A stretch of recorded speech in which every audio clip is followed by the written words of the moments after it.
다시 한번 우리 여러 귀한 성도님을 환영하고 축복합니다. 한 주 한 주 예배를 준비하면서 모든 예배 때마다 하나님께서 부어주시는 또 은혜와 특별히 격려가 또 위로가 우리 귀한 성도님들에게 임하기를 그렇게 바라면서 예배를 준비해 가고 있습니다. 사랑하는 우리 자녀들 예배도 오늘 시작됐는데요. 우리 아름빛 교회 다음 세대도 우리 아이들 한 명 한 명이 다 표현하지는 못해도 그 마음에 주님께서 계셔야겠죠. 주님께서 그들의 삶에 크게 역사하셔서 어린 시절부터 하나님과의 러브 스토리가 잘 쌓여가는 귀한 우리 자녀들 또 청년들 되었으면 좋겠다, 그런 마음으로 준비했습니다. 제가 얼마 전 그 설교 때, 수요 예배 설교 때 말씀드렸는데요, 그 아기 돼지 삼형제라는 동화 다 아실 겁니다. 아기 돼지 삼형제에 보면 셋째 돼지가 집을 만들 때 벽돌로 한 장 한 장 집을 쌓습니다. 하나님과의 스토리가 꼭 그와 같아서 한 장 한 장 시간이 걸리더라도 차곡차곡 쌓아 올려진 은혜의 집은 쉽게 허물어지지 않습니다. 우리 귀한 자녀들 또 이 시간 예배하는 귀한 성도들에게 그 은혜가 깃들기를 다시 한번 간절히 축원합니다. 하나님과의 잊지 못할 은혜의 스토리가 쌓여가는 우리 귀한 교회 되었으면 좋겠습니다. 오늘 그 요한복음 4장에 등장하는 수가성 여인과의 또 예수님과의 그 만남의 이야기 조금 더 풀어가 보려고 하는데요. 지지난주 설교 제목이 한 사람을 행복하게, 그 한 사람을 충만하게 였습니다. 여러분 기억하시죠? 저와 여러분의 삶이 이 수가성 여인과 크게 다르지 않습니다. 예수님께서 이 땅 가운데 오셔서 찾아가시는 것이죠. 저와 여러분이 하나님을 지각하기 전에, 하나님을 인지하기 전에, 그리스도와 교제하기 전에 그리스도께서 먼저 다가오십니다. 하나님이 먼저 찾아주시죠.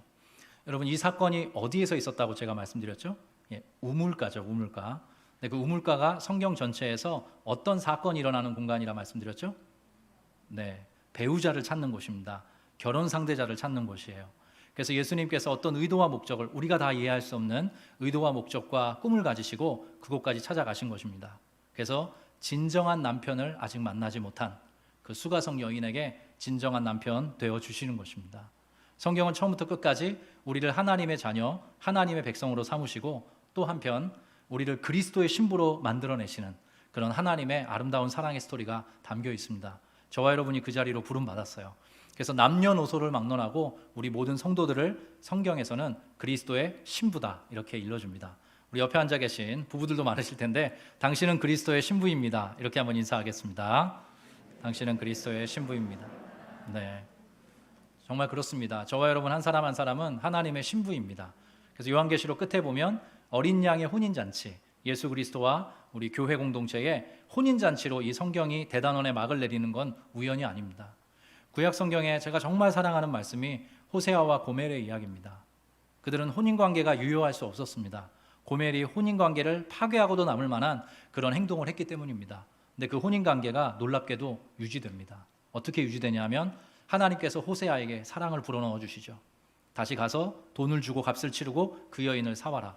그래서 계속 혼인관계를 유지하도록 해라. 하나님의 열심이 거기에 있는 것입니다. 저와 여러분 처음 하나님의 은혜를 누리더라도 때때로 신앙 안에서도 흔들리고 넘어지고 때로 방황할 때 있었습니다. 혹시나 지금도 그러한 삶 살고 계시는 분 계신지 모르겠습니다. 근데 하나님은 절대로 포기하지 않으십니다.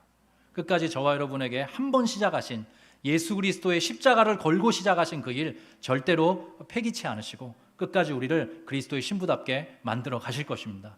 거기에 우리 모든 믿는 자들의 소망이 있는 것이죠. 오늘도 그 은혜를 크게 경험하는 우리 귀한 성도님들 되셨으면 좋겠습니다. 우리 요한복음 4장에 보면 오늘은 물에 관한 이야기를 좀 해보려고 합니다. 물에 대한 얘기가 계속 예수님과 사마리아 여인 사이에 주거니 받거니 이렇게 진행이 돼요. 근데 이 물과 관련된 내용은 비단 이 요한복음 4장에만 등장하는 게 아니라 성경 전체에서 매우 중요한 심상을 우리에게 보여주는 일종의 그림 언어입니다. 그림 언어. 여러분 최근에 혹시 이렇게 아주 맑은 강물이 흘러가는, 맑은 개물이 흘러가는 그러한 곳에 이렇게 좀 쉬러 가 보신 적 있으십니까?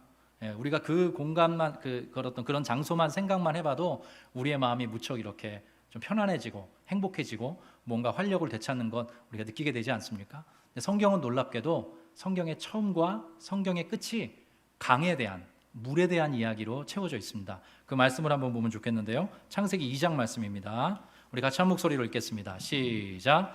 여호와 하나님이 그 땅에서 보기에 아름답고 먹기에 좋은 나무가 나게 하시니 동산 가운데에 나무와 선악을 알게 하는 나무도 있더라. 강이 에덴에서 흘러나와 동산을 적시고 거기서부터 갈라져 내 근원이 되었으니. 잠깐 띄워주십시오. 자, 하나님의 천지창조의 역사를 다 마치고 선악을 알게 하는 나무가 있다는 것을 성경에 보여준 다음에 강이 어디에서 흘러나왔다고 하죠? 에덴에서 흘러나왔다고 합니다. 하나님께서 만드신 동산에서부터 강이 발원하여서 온 땅을 흘러적십니다. 내 근원이라고 하는 건 우리가 잘 아는 동서남북을 의미합니다. 이 세상을 흘러적시는 강의 모습이 지금 나타나고 있는 것이죠. 성경의 끝은 어떤가? 성경의 마지막 장인 요한계시록 22장을 가보겠습니다. 여기도 같이 한번 읽겠습니다. 시작. 또 그가 수정같이 맑은 생명수의 강을 내게 보이시니 하나님과 및 어린 양의 보좌로부터 나와서 길 가운데로 흐르더라. 강 좌우에 생명나무가 있어 12가지 열매를 맺되 달마다 그 열매를 맺고 그 나무 잎사귀들은 만국을 치료하기 위하여 있더라. 아멘. 저를 보시겠습니까? 요한계시록 마지막에는 수정같이 맑은 생명수의 강이 있는 모습, 강물이 흐르는 모습을 저와 여러분에게 보여줍니다. 근데 이 맑은 생명수의 강이 어디에서부터 발원하는지 보니까 하나님과 및 어린 양의 보좌로부터 그 강물이 흘러나옵니다. 하나님으로부터 임한 구원을 이렇게 묘사해 주는 것이죠. 여러분, 하나님께서 이 세상 지으시고 심히 좋았다 말씀하셨습니다. 인간의 범죄와 타락으로 인해서 이 세상은 낙원을 잃어버린 상태가 되었죠. 근데 우리 하나님께서 예수 그리스도를 통해서 그 모든 것들을 재창조해내십니다. 회복시키시죠. 그 중심에는 십자가와 부활이 있습니다. 그 끝에 우리 모든 믿는 하나님의 백성들에게 궁극적으로 도래할 새 하늘과 새 땅을 이렇게 예견해주고 있는데요. 바로 생명수의 강이 그 보좌로부터 흘러 모든 세상을 적시게 될 것이다. 이 자리로 우리가 초대받고 있는 것입니다. 단순히 나은 사람 구원받는 차원이 아니라요, 이 세상이 너무나 아름다워질 것을, 이 세상이 본래 하나님께서 꿈꾸셨던 그 장관을 연출하게 되리라 성경이 약속하고 그렇게 보장해주고 계신 것이죠. 이렇게 강에 대한, 물에 대한 성경의 묘사가 성경 처음과 끝에 등장합니다. 나중에 또 이제 기회가 되면 말씀을 살펴볼 텐데요. 때로 창세기와 요한계시록은 이렇게 딱 짝을 이룹니다. 수미상관법이라고 하지 않습니까? 성경의 처음과 성경의 끝이 마치 이렇게 딱 붙듯이 구약 성경 창세기 처음의 그 이야기가 요한계시록에 많은 다양한 방식으로 해석되고 해소되고 있습니다. 나중에 기회가 되면 이 말씀 꼭 다시 한번 살펴봤으면 좋겠어요. 근데 중요한 사실은 이것입니다. 성경이 말하는 강물, 성경이 말하는 물이라는 것은 기본적으로 생명과 부요와 풍성함을 가리킨다는 데 있습니다. 여러분, 이 사실 믿으십니까? 하나님께서 보여주시는 생명, 하나님께서 선사하시는 부요와 풍성, 그 아름다움에 대해서 이 강물의 심상을 통해서 우리 모든 성도들에게 알려주고 있는 것이죠. 근데 이렇게 이제 말씀을 나눠드리면 여러분이 잘 아시는 시편 말씀이 좀 자연스럽게 떠오르셔야 됩니다. 시편에도 너무나 장엄한 그리고 위대한 우리의 마음을 흡사 적시는 것 같은 그런 말씀이 기록되어 있습니다. 시편 1편이죠. 복 있는 사람은 악인들의 꾀를 쫓지 않고 죄인들의 길에 서지 않고 오만한 자들의 자리에 앉지 않고 오직 여호와의 율법을 즐거워하여 그의 율법을 주야로 묵상하는도다. 그는 시냇가에 심은 나무가 시절을 쫓아 열매를 맺으며 그 잎사귀가 마르지 아니함 같으니 그가 하는 모든 일이 다 형통할 것이다. 저와 여러분은 어느 자리로 초대하고 있습니까? 시냇가에 심겨진 나무와 같은 존재로 살아가도록 하나님께서 그 자리로 우리를 불러내십니다. 강가에 심겨진 나무이지요. 저와 여러분은 강가에 심겨진 나무와 같은 존재로 잎사귀를 뻗치고 그 다음에 열매를 맺으면서 살아가도록 하나님이 저와 여러분을 불러주신 것입니다. 그것이 얼마나 큰 은혜인지요. 또 하나 시편 23편에도 유사한 말씀이 있습니다. 여호와는 나의 목자시니 내게 부족함이 없으리로다. 그가 나를 푸른 초장 쉴 만한 물가로 인도해 주시는도다. 하나님의 생명이 우리에게 공급되고 하나님이 우리에게 선사해 주시는 풍성과 부요와 하나님이 주시는 그 아름다움이 우리의 삶을 적시게 되는 것, 성경이 궁극적으로 그 자리로 우리 모든 사람들을 초청하고 있습니다. 그래서 하나님께서 정말로 이 물과 관련된, 이 강물과 관련된 정말 많은 성경의 말씀들을 통해서 우리의 그 영원한, 오늘 이 여인이 경험했던 것과 같은 영원한 목마름이 해결되기를 진짜 꿈꾸고 바라고 기대하고 계십니다. 그것이 바로 하나님의 마음인 거죠. 자, 오늘 말씀 본격적으로 좀 읽어보겠습니다. 오늘 요한복음에 보면 지난번에는 주님의 관점에서, 예수님의 관점에서 예수님의 마음, 예수님의 어떤 열정, 이런 것에 대해서 제가 말씀을 나누었다면, 이제 대화 속에 등장하는 이 물에 관한 이야기를 좀 나눠보면 좋겠는데요. 사실 이 대화가 쉽지 않습니다.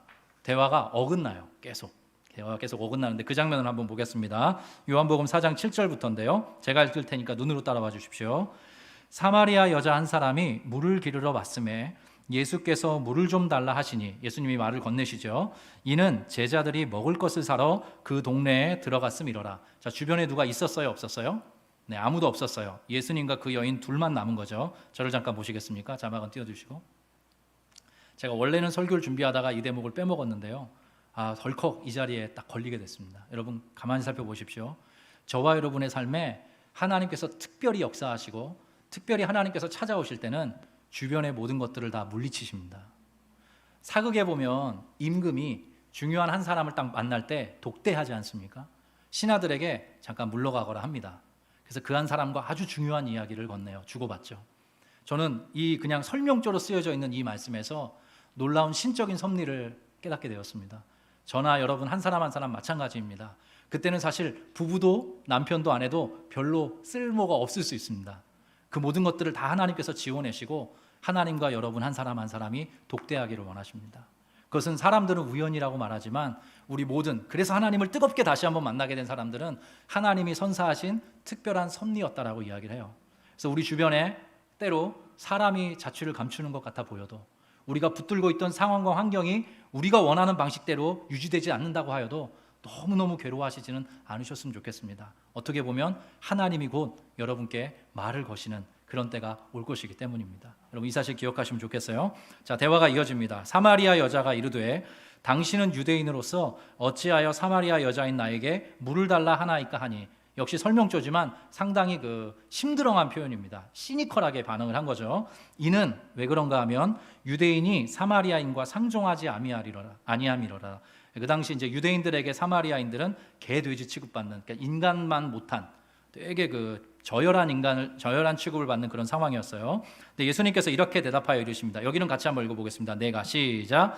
내가 만일 하나님의 선물과 또 내게 물 좀 달라 하느니가 누구인 줄 알았더라면 내가 그에게 구하였을 것이요 그가 생수를 내게 주었으리라. 아멘. 자, 물과 관련된 대화가 지금 오가고 있습니다. 예수님이 먼저 물을 달라고 권하신 다음에 사마리아 여인이 당신은 유대인인데 왜 나한테 이런 걸 부탁하세요? 라고 퉁명스럽게 이야기를 하니까 예수님이 반문을 하시죠.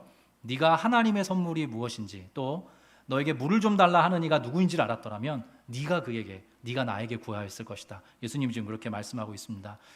여기에 중요한 표현이 하나 등장합니다. 하나님의 선물이라는 표현입니다. 이런 복음서에 잘 등장하지 않아요.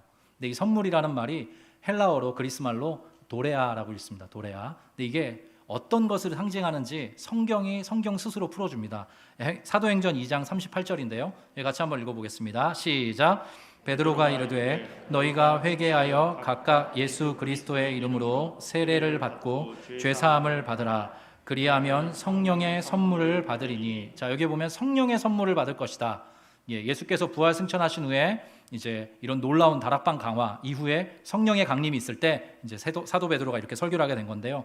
한글 개역 개정에는 성령의 선물을 받으리니 이렇게 돼 있죠. 근데 쉬운 성경 번역은 좀 다릅니다. 이 번역이 더 유효한데 여기 같이 한번 읽어볼게요. 베드로는 시작. 베드로는 이렇게 대답했습니다. 회개하고 여러분은 각각 예수 그리스도의 이름으로 세례를 받으십시오. 그러면 여러분의 죄는 용서받을 것이며 성령을 선물로 받게 될 것입니다. 여러분 이 번역이 더 정확합니다.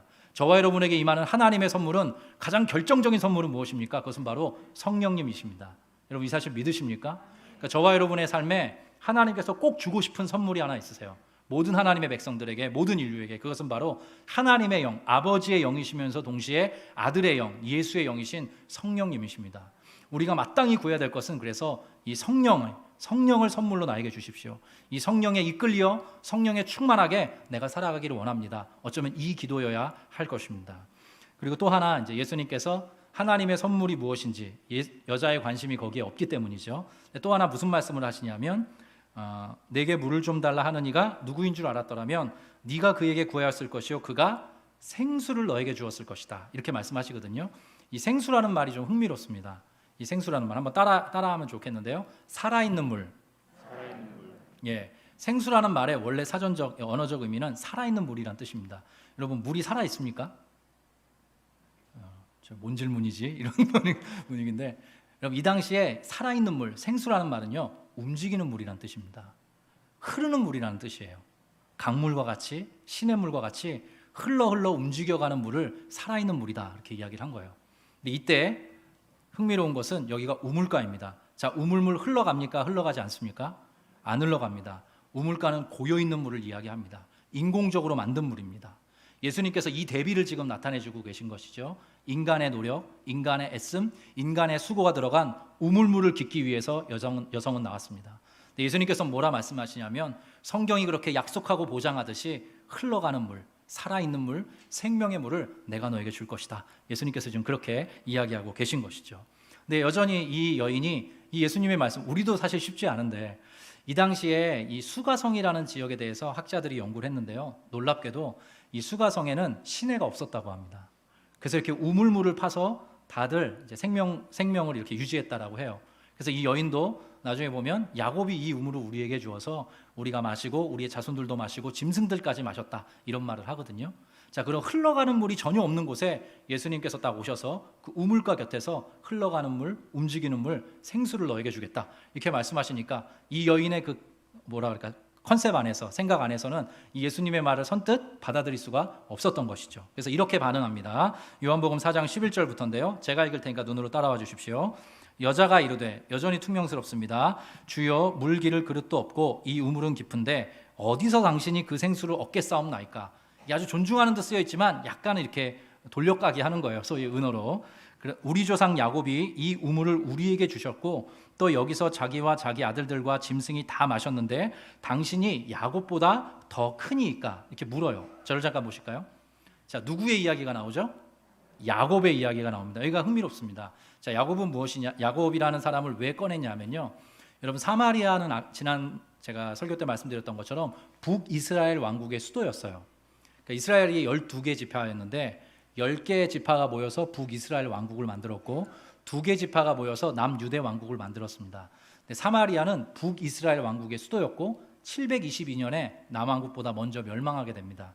그래서 그 이후로 이제 유대인들의 여러 가지 괄시를 겪게 되죠. 왜냐하면 이게 피가 섞이면서 믹스가 되면서 여러 가지로 고통을 받게 됐습니다. 사실 슬픈 역사인데 서로 또 이렇게 다투게 됐던 거죠. 그래서 사마리아인들, 이 북이스라엘 왕국에 살았던 사람들은요, 구약 성경 중에 모세 오경만 인정을 했습니다. 그래서 사마리아 오경이라고 해서 창세기, 출애굽기, 레위기, 민수기, 신명기를 약간 자기들 방식으로 약간 섞어가지고 그래가지고 약간 변형시켜서 그것을 경전으로 여기면서 이제 나중에 또 살펴볼 텐데 자기들이 하나님 앞에 예배하는 그 산에서 예배를 정기적으로 드렸습니다. 자기 나름의 종교적 전통이 있었던 거죠.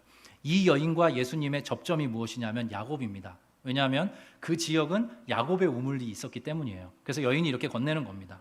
이 여인의 컨셉 안에서. 근데 예수님께서 이렇게 말씀하세요. 예수께서 대답하여 이르시되, 여기 같이 한번 읽어보겠습니다. 이 물을 시작. 이 물을 마시는 자마다 다시 목마르려니와 내가 주는 물을 마시는 자는 영원히 목마르지 아니하리니 내가 주는 물은 그 속에서 영생하도록 솟아나는 샘물이 되리라. 자, 여인은 지금 어떻게 보면 이 물에 대해서 예수님과 지금 대화를 하고 있는데 예수님이 이렇게 말씀하시는 거죠. 이 물을 마시는 자, 이 우물물을 길어 마시는 자는 다시 목마를 거야. 그런데 내가 주는 물을 마시는 자는 영원히 목마르지 않을 거야. 그리고 내가 주는 물은 그 속에서, 그 사람 속에서 영생하도록 솟아나는 샘물이 될 거야. 예수님께서 이렇게 대비적으로 이야기를 건네주고 계십니다. 아직도 여인의 이해가 사실은 온전치 못해요. 조금 더 한번 들어가 보겠습니다. 4장 15절과 16절입니다. 여자가 또 이렇게 말합니다. 같이 한번 읽어보겠습니다. 시작. 여자가 이르되 주여 그런 물을 내게 주사 목마르지도 않고 또 여기 물 기르러 오지도 않게 하옵소서. 이르시되 가서 내 남편을 불러오라. 여기 보면 여인이 여전히 예수님에 대한 경계심이 있어요. 그래서 뭐라고 얘기하냐면 그런 물 있으면 나에게 주십시오. 그래서 여기에 물 기르러 좀 안 오게 해주십시오. 이렇게 얘기하는 거예요. 이 뉘앙스를 아시겠습니까? 여인은 아시다시피 모든 사회적인 관계적인 게 끊어진 상태였습니다. 그래서 아무도 우물가를 찾지 않는 한낱 떼약볕에 물동이를 머리에 이고 물을 기르러 온 것이죠. 자기의 삶을 이렇게 투영하고 있는 것입니다. 여기에 물 기르러 오지 않도록 그 생수 있다면 나에게 좀 주십시오. 지금 되레 이렇게 예수님께 계속 퉁명스럽게 반응하고 있는 것입니다. 그때 그 유명한 예수님의 돌직구가 나오죠. 가서 네 남편을 데려와라. 가서 내 남편을 데려와라. 여러분, 이 이후의 이야기를 우리는 잘 알고 있습니다. 여자가 뭐라고 반응하죠? 나는 남편이 없습니다. 그래요. 없습니다. 예수님께서 그 신적인 지혜로 이렇게 말씀하시죠. 너에게 과거 5명의 남편이 있었고 지금 함께 살고 있는 그 남편도 너의 온전한 남편이 아니니 네가 남편이 없다 하는 말이 옳다. 이렇게 이야기하신 거죠. 여인은 눈에 보이는 물에 대해서 계속 이야기를 했지만 예수님께서는 그 여성의, 그 수가성 여인의 그 영혼에 있는 목마름을 지금 들여다보고 말을 건네신 것입니다. 우리가 예수님의 그 신적인 부분을 다 이해할 수는 없지만 예수님은 찾아가셔서 문을 두드리시고 이 여인으로 하여금 자신의 인생의 가장 결정적인 목마름이 무엇인지를 그 실체를 예수 그리스도와 대면하면서 깨닫도록 예수님께서 이런 작업들을 끊임없이 하신 것이죠. 어떻게 보면 이 남편 5이라는 말, 6번째 남성이라는 산다는 말이 어떻게 보면 좀 슬프게도 들립니다. 이 한 여성의 삶을 봤을 때 기구하다라고 할까요? 참 너무 안타깝죠. 때로는 남편이 병들어서 먼저 죽었을 수도 있겠고 여러 가지 또 아픈 상황이 있었을 수도 있겠고 또 이 당시는 남자들이 여성들을 쉽게 버렸어요. 그런 어떤 아픈 역사가 있었을 수도 있을 것입니다. 그런데 이 수가성 주변의 사람들이 이 여인을 향해 따가운 눈초리를 보냈다는 어떤 그런 사실로 미뤄볼 때 이 여성도 무언가 이렇게 스스로 내세우기 어려운 그런 여러 가지 복잡한 상황이 있었다는 것을 우리가 알고 있는 것이죠. 근데 중요한 사실은 이것입니다. 여러분, 우리 한글말에 한자어긴 한데요, 갈증이라는 말 아시죠? 갈증 난다 하지 않습니까? 갈증이라는 말을 국어사전에서 찾아보면 2가지 의미가 있습니다. 2가지 의미. 첫 번째 의미는 이것입니다. 목이 말라 물을 마시고 싶은 느낌. 목이 말라 물을 마시고 싶은 느낌. 이것이 누구의 상황이냐면 수가성 여인의 상황이고 수가성 여인이 지금 갖고 있는 물에 대한 컨셉입니다. 두 번째 갈증에 대한 해석은 이렇습니다. 국어사전에서 이렇게 얘기해 주는데요. 목이 마른 듯이 무언가를 몹시 조급하게 바라는 마음을 비유적으로 이루는 말. 그것을 갈증이라고 한답니다.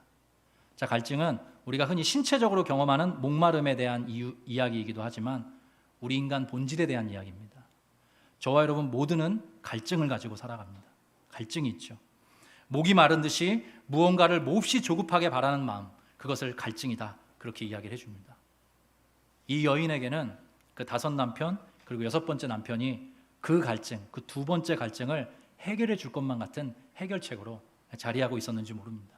예수님이 그것 아니라고 지금 말씀해 주고 계신 것이죠. 그 여인의 그 5 남편과의 스토리, 또 6번째 남성과의 그 모든 이야기는 어쩌면 행복하려고 했던 모든 시도를 의미할지도 모릅니다. 행복하게 살아보고 싶어서, 뭔가 사람답게 살아보고 싶어서 애쓰고 수고하고 노력하고 분투했던 모든 것들을 이 5명의 남편이라고 뭉뚱그려서 이야기해 줄 수 있을 것입니다. 제가 이렇게 적어보게 됐습니다. 어쩌면 우리 인간은 예수께서 주시는 영원한 생명수를 마시지 않으면 다른 걸 마심으로써 끊임없이 해결하려 한다. 그것이 궁극적인 해결책이 되지 못함에도. 마찬가지입니다. 여러분, 수가성 여인은 이 여인 한 사람의 이야기가 아니라 저와 여러분을 포함한 모든 인간의 이야기입니다. 예수님께서 오셔서 예수님께서 주시는 영원한 생명수를 우리 한 사람 한 사람에게 공급해 주시지 않으면 우리는 또 다른 걸로 우리의 목마름을, 우리의 갈증을 해결하려고 합니다. 여러분, 그렇지 않습니까? 비로소 예수께서 우리 인생 가운데 찾아오셔서 만나주시고 그분의 무한한 생명력과 부요와 풍성을 공급해 주셔야지만 우리는 정말로 그 마음의 목마름이 해결된 상태로 살아갈 수 있게 되는 것이죠. 제가 조심스럽습니다만 다시 우리 귀한 성도님들께 한번 여쭤보고 싶습니다. 혹시 저와 여러분에게 지금도 하나님을 배제하고 하나님이 아닌 다른 것으로 우리 행복해지려고 하는 우리만의 5 남편 있지 않습니까? 하나님이 아닌 다른 것으로 우리 좀 행복해져 보려고 하고 우리가 좀 더 사람답게 살아보려고 하는 그 모든 노력들 우리가 혹시 가지고 있지 않습니까? 예수님께서는 너무나 귀하게, 전 정말 예수님이 아름답고 멋진 분이라 생각을 해요. 예수님은요, 지적하는 법이 별로 없으세요. 나중에 우리가 살펴보겠지만 요한복음 8장에도 현장에서 가늠하다 잡힌 여인에게 이렇게 말씀하시죠. 나도 너를 정죄하지 아니하노니 가서 다시는 죄를 범치 말라. 주님 그렇게 말씀하세요. 오늘 이 수가성 여인에게도 너 5 남편 있지? 이런 식으로 말씀하지 않고 아주 인격적인 방식으로 슬쩍 그 사람의 가장 중요한 그 리스크 포인트를 들춰주고 계십니다. 왜요? 주님 만나게 하시려고, 예수님과 교제하게 하시려고, 예수께서 주시는 생명수 공급받게 하시려고 예수님께서 이런 방식으로 대화를 건네고 계시다는 거죠. 이 시대에 우상이 있습니다. 우상이라는 것은요, 행복해지려고 하는 인간의 욕망이 투과된 어떤 것이거든요. 근데 어떤 분이 이런 말을 했어요. 이 시대의 우상은 3+1이다. 그러니까 3 더하기 1이다 이렇게 얘기를 했어요. 3이 뭐냐 하면 이런 것입니다. 첫 번째는 물질주의죠. 맘모니즘이라고도 하고 돈 쉽지 않습니다. 그리고 두 번째는 뭐냐 하면 쾌락주의라고 합니다. 쾌락주의, 즐겁게 살아보고 싶은 거죠. 그리고 세 번째는 뭐냐 하면 자기중심주의라는 거예요. 이 세 가지 우상이 가장 강력하게 영향을 미치고 있다는 거예요. 저와 여러분이 지금 발 딛고 살아가는 이 시대에. 근데 이 세 가지가 어떤 식으로 합쳐져서 우리에게 다가오냐 하면요, 개인 행복주의로 찾아온다는 겁니다.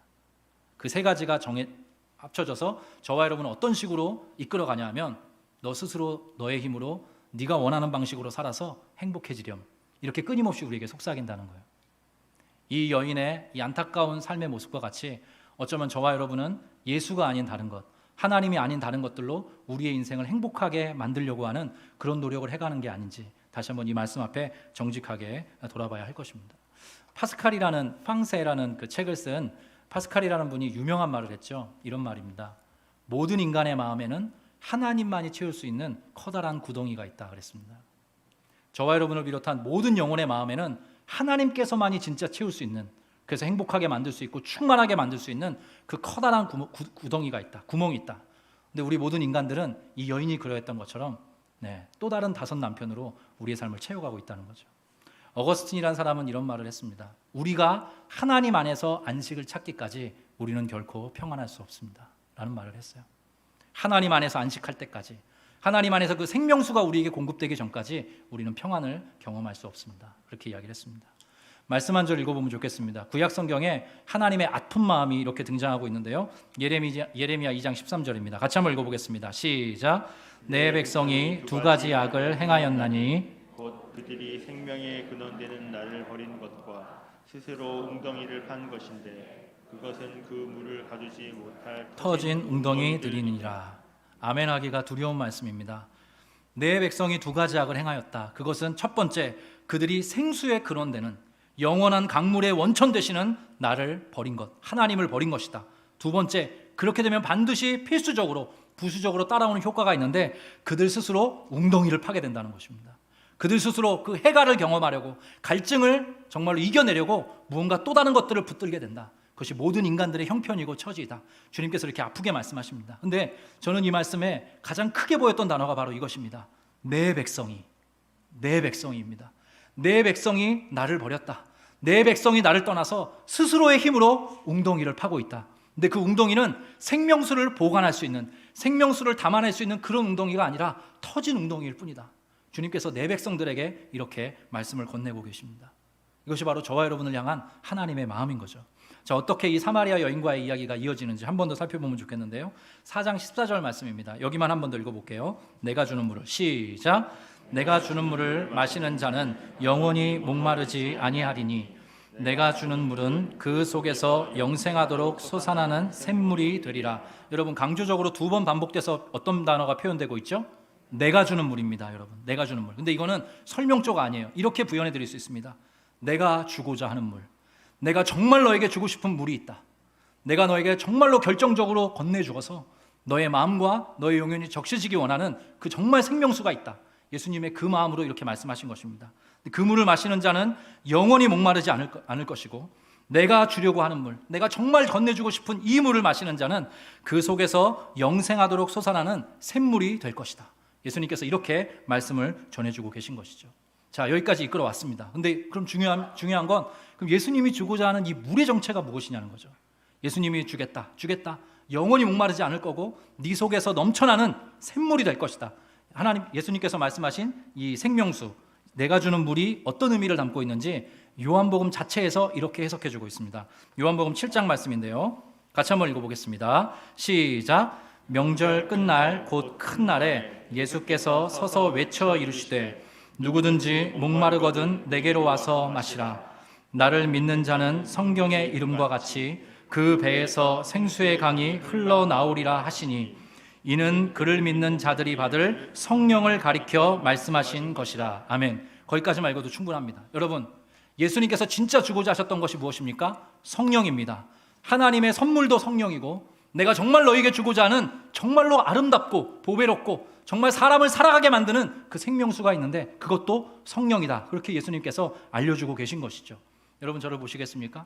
요한복음 뒤에 보면 다락방 강화라고 예수님의 설교가 등장합니다. 근데 거기에 보면 예수님이 이렇게 말씀하세요. 내가 아버지께 또 다른 보혜사를 구하겠다, 이렇게 말씀하세요. 성령님을 의미하는 거죠. 내가 아버지께 또 다른 보혜사, 아버지의 영이자 아들의 영이신 또 다른 보혜사를 구하여서 너희와 영원토록 함께 있게 하겠다. 주님께서 그건 말씀해 주시거든요. 저와 여러분에게 진짜 주고자 하는 것은 무엇입니까? 예수님의 생명수, 그것은 바로 성령님이십니다.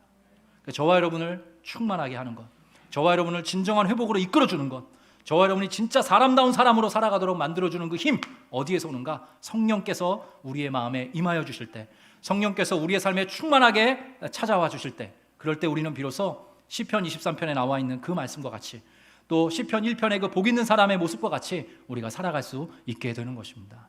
우리 귀한 주 안에 사랑하는 성도 여러분, 여러분의 하루하루의 삶이 이 성령님으로 충만하게 되기를 다시 한번 주의 이름으로 간절히 축복합니다. 여러분이 더듬어 찾으시면, 여러분이 간절한 마음으로 주님 앞에 다시 한번 은혜를 구하시면 멀리 계시지 않고 지근거리에서 여러분과 함께 하시는 그 주님께서 찾아가 주실 것입니다. 어떤 다른 선물이 필요한 게 아닙니다. 저와 여러분의 그 영혼의 목마름을 진정으로 해결해 줄 수 있는 하나님의 성령, 주의 성령이 필요합니다. 5 남편 내어놓고 이 이후에 보면 너무 멋진 표현이 등장하는데요. 이 여인이 물동이를 버려두고 수가성에 돌아갑니다. 자기의 목마름을 해결받기 위해서 물동이를 지고 왔다가 그 물동이를 내려놓고 자기가 살던 동네로 돌아가는 모습이 등장합니다.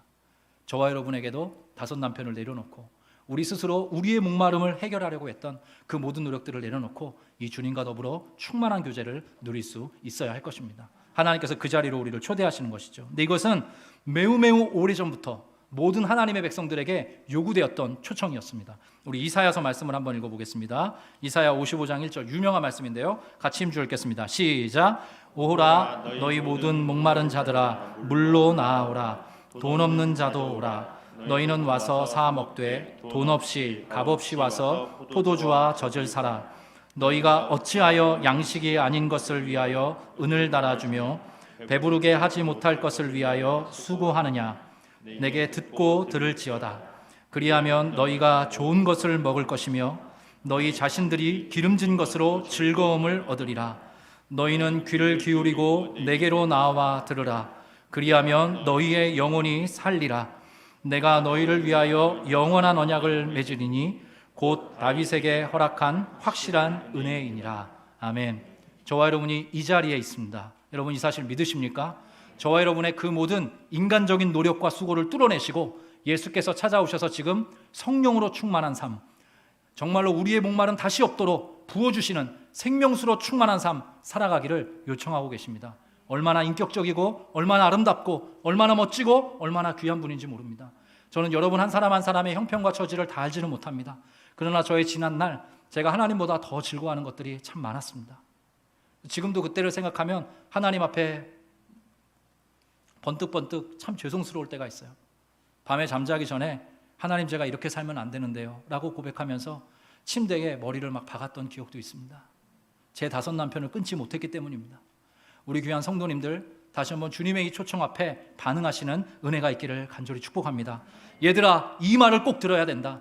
예수께서 서서 외쳐 일렀다. 아주 강조된 표현으로 등장합니다. 얘들아 이 말을 꼭 들어야 된다. 너희 중에 누구든지 목마른 자가 있느냐? 다른 데로 가지 마라. 터진 웅덩이 절대 파지 마라. 스스로 행복해지려 하지 마라. 사마리아 여인처럼 다른 사람과의 관계 혹은 너를 행복해 줄 무언가에 스스로 얽혀들지 마라. 나에게로 오라. 나를 마시라. 내게 주는 생명수를 너희 공급받으라. 그때에 너희 비로소 진정한 행복을 경험하게 될 것이다. 저와 여러분이 다시는 목마르지 않도록, 저와 여러분에게 다시는 그 목마름이 없도록 주님께서 찾아오셔서 끊임없이 이렇게 문을 두드려주고 계십니다. 오늘 이 말씀 여러분 마음속에 잘 새기시고 다시 한번 여러분의 삶을 새롭게 구축해 가시는 은혜가 있으셨으면 좋겠습니다. 여러분의 삶이 그리스도 예수께서 주시는 이 놀라운 생명력으로 충만하게 차오르게 되시기를 다시 한번 간절히 주의 이름으로 축복하고 또 그렇게 축원합니다. 우리 같이 한번 찬양하겠습니다. 마음이 상한 자를 우리 찬양하겠습니다.